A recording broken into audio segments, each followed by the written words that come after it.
Chips খাও। Chips একটাই তো আছে। আরে না না, তোমাকে ওটা খেতে হবে না, তুমি এটা খাও। বাহ, দিদি কোথায়? ও দেখলে তো আবার দিতে হবে, তাড়াতাড়ি খেয়ে নি। শেষ।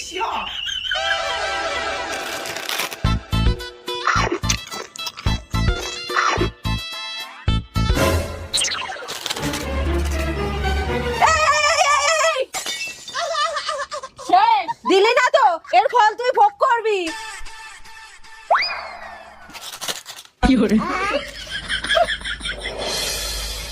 বড় বৌদি, আমাকে এক গ্লাস শরবত করে দাও তো। আমার এখন সময় নেই। তুমি আমার সাথে এমন করছো, আমি না তোমাকে চিপস খাওয়ালাম।